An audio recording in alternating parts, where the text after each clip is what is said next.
Hello students, आज हम आपके सामने जो चैप्टर लेके आए हैं वो है सेमीकंडक्टर। तो सेमीकंडक्टर्स क्या इंस्ट्रूमेंट हैं, उन्हें जानने से पहले आप समझिए कि उनकी रिक्वायरमेंट क्यों पड़ी थी। Basically before the discovery of semiconductors the flow of electrons, आप जानते हैं जब इलेक्ट्रॉन फ्लो होंगे तब करंट प्रोड्यूस होगा, और जब करंट प्रोड्यूस होगा तब हमारे इलेक्ट्रिसिटी के जितने भी इंस्ट्रूमेंट्स हैं वो वर्क कर पाएंगे, है ना। तो flow of electrons basically are controlled by the vacuum in a one particular direction. एक पर्टिकुलर डायरेक्शन के अंदर वैक्यूम्स जो हैं, वो वैक्यूम ट्यूब जो है वो वैक्यूम के अंदर फ्लो ऑफ इलेक्ट्रॉन को कंट्रोल करती थी। एक पर्टिकुलर डायरेक्शन में इलेक्ट्रॉन्स फ्लो होने की वजह से उन्हें वॉल्व्स भी कहा जाता था, यानी कि vacuum tubes are also named as valves. They are of diode valve, triode valve, tetra valve, penta valve, अलग अलग डायोड के वॉल्व होते थे। एक एग्जांपल हमने यहाँ पे लिया हुआ डायोड वॉल्व का। सपोज आपने एक ट्यूब लिया, इस ट्यूब के अंदर आपने एक इलेक्ट्रोड लगाया एनोड, एक इलेक्ट्रोड लगाया है कैथोड, इनको कनेक्ट किया है विद हाई पोटेंशियल बैटरी और हाई वोल्टेज, ठीक है। और नीचे आपने एक ट्यूब ली है और इस ट्यूब के अंदर एक आपने फिलामेंट लगाया जो कि हो सकता है टंगस्टन वगैरह का हो, और जब आप उसको एनर्जी प्रोवाइड कराएंगे in the form of heat करेंगे, in the form of light energy दे दीजिए या एक हीटर लगा दीजिए, यानी कि टेम्परेचर इंक्रीज करेंगे, तो यहाँ पे टेम्परेचर इंक्रीज होने की वजह से यहाँ पे large amount of heat produce होगी, और उस हीट की वजह से इस कैथोड के अंदर से इलेक्ट्रॉन्स इजेक्ट होने शुरू हो जाएंगे, और वो जो इलेक्ट्रॉन इजेक्ट होंगे they will try to travel towards the positive electrode, है ना, वो एनोड की तरफ मूव करेंगे। तो करंट जो है वो यानी कि एनोड से कैथोड की तरफ ट्रेवल करेगा। यहाँ क्लियर हो गया मतलब। अब इस फ्लो ऑफ इलेक्ट्रॉन्स को भी कंट्रोल किया जाता है by varying the voltage between anode and cathode. जब वोल्टेज ज्यादा अप्लाई करोगे, पोटेंशियल डिफरेंस ज्यादा होगा तो स्पीड ज्यादा हो जाएगी, ज्यादा इलेक्ट्रॉन्स ट्रेवल कर पाएंगे, ठीक है। Now another point, sir vacuum क्यों क्रिएट किया है? Basically vacuum is created to avoid the collision of the electrons emitted with the air molecules, क्योंकि अगर वो एयर मॉलिक्यूल्स के साथ इलेक्ट्रॉन स्ट्राइक करेंगे तो वो अपनी एनर्जी लॉस कर देंगे। सो इस प्रॉब्लम को ओवरकम करने के लिए वहां पे क्रिएट किया गया वैक्यूम। हालांकि एनर्जी यहाँ फिर भी लॉस होती है, क्योंकि जब आप हीट दोगे तो definitely in the form of heat energy काफी लॉस हो जाती थी।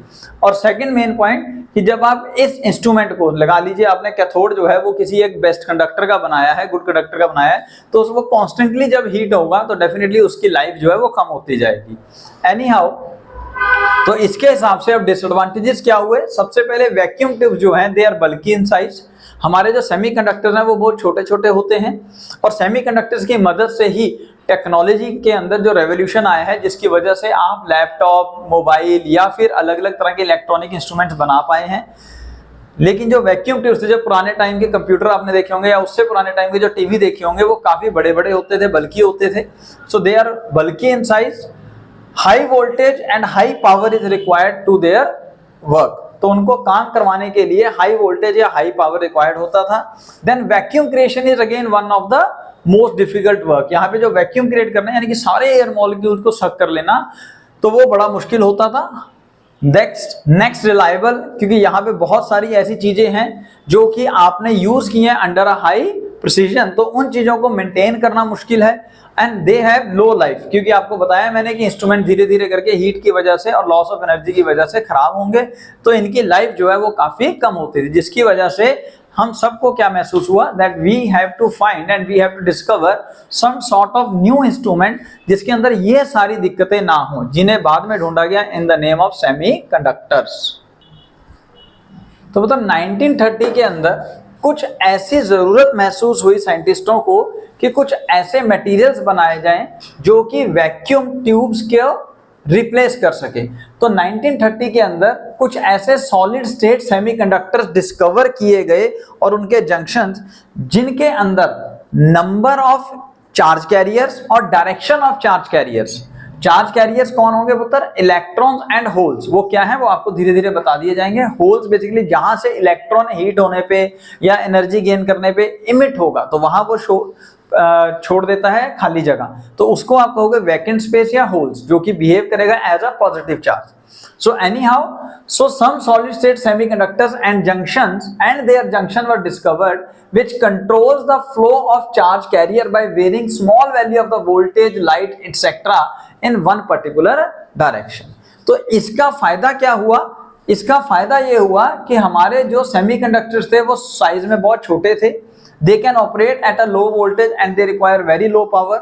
Next, no vacuum is required. अब यहाँ पे वैक्यूम की कोई जरूरत नहीं है, तो वैक्यूम प्रॉब्लम सॉल्व हो गई। They are more reliable and they have longer life. आपने देखे होंगे जो पुराने टाइम पे बल्ब आते थे जिनमें टंगस्टन फिलामेंट वगैरह लगी होती थी, उनमें वैक्यूम क्रिएट करके टंगस्टन फिलामेंट लगाते थे, हीट करते थे, हीट करने पे वहां पे large amount of heat energy की वजह से large amount of light produce होती थी, साथ में वहां पे हीट एनर्जी भी वेस्ट हो जाती थी, ठीक है ना।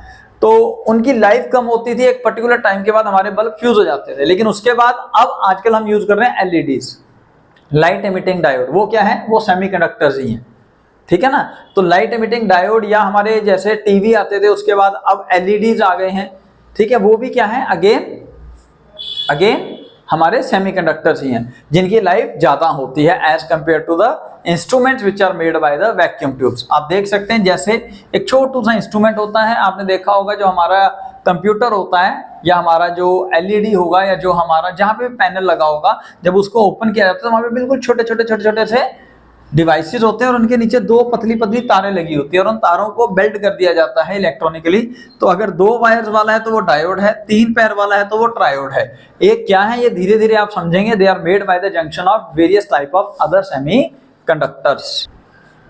तो स्टूडेंट सेमीकंडक्टर्स क्या है? सेमीकंडक्टर्स वो सॉलिड्स हैं जिनकी कंडक्टिविटी और resistivity in between conductor and insulators lie करती है। और कंडक्टर्स वो मटेरियल हैं जिनकी कंडक्टिविटी बहुत ज्यादा हाई होती है और रेजिस्टिविटी बहुत ज्यादा लो होती है। Example silver, copper, aluminium etcetera.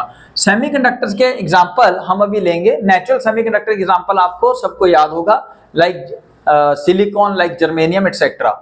Then insulators are those material which have low conductivity and high resistivity. Example diamond, plastic, etc.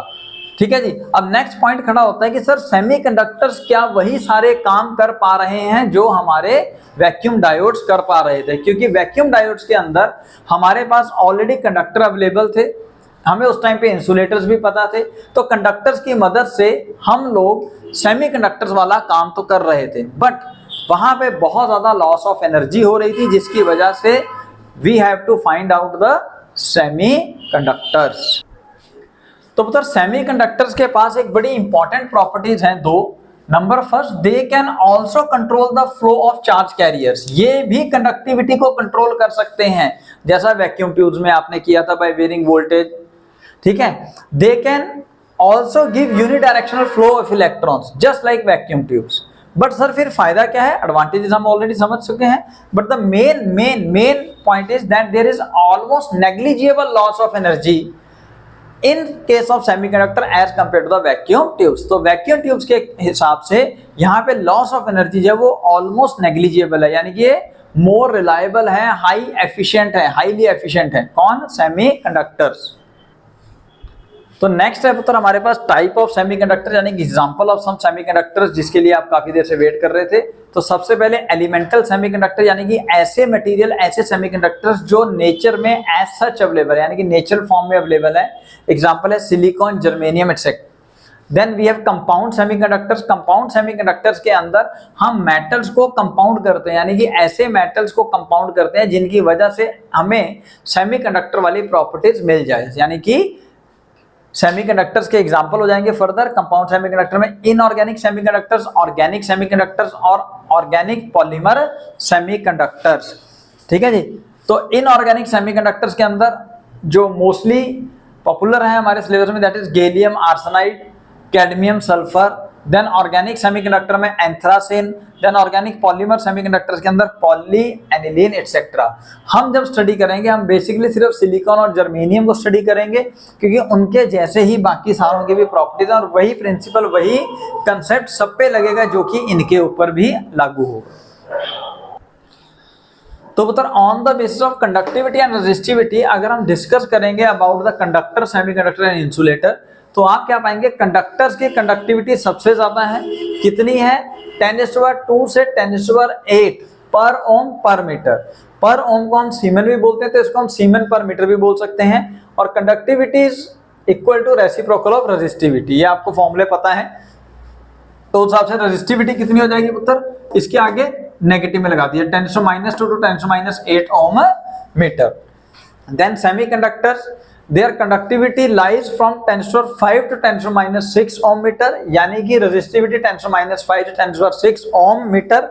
Insulators, इनकी कंडक्टिविटी जो है वो बहुत लो है और रेजिस्टिविटी बहुत ज्यादा है। कितनी है रेजिस्टिविटी? 10⁻11 से 10⁻19 ओम मीटर, बहुत ज्यादा रेजिस्टिविटी है। तो इसके अलावा भी हम कंडक्टर, सेमीकंडक्टर और इंसुलेटर्स को स्टडी करते हैं on the basis of energy band diagram, जिसके अंदर हम स्टडी करेंगे दो बैंड, स्पेशली कंडक्शन बैंड और वैलेंस बैंड, और बीच में होता है उनके एनर्जी गैप, और उसके बेस पे भी हम स्टडी कर पाएंगे या डिफरेंशिएट कर पाएंगे कंडक्टर, इंसुलेटर और सेमी कंडक्टर्स।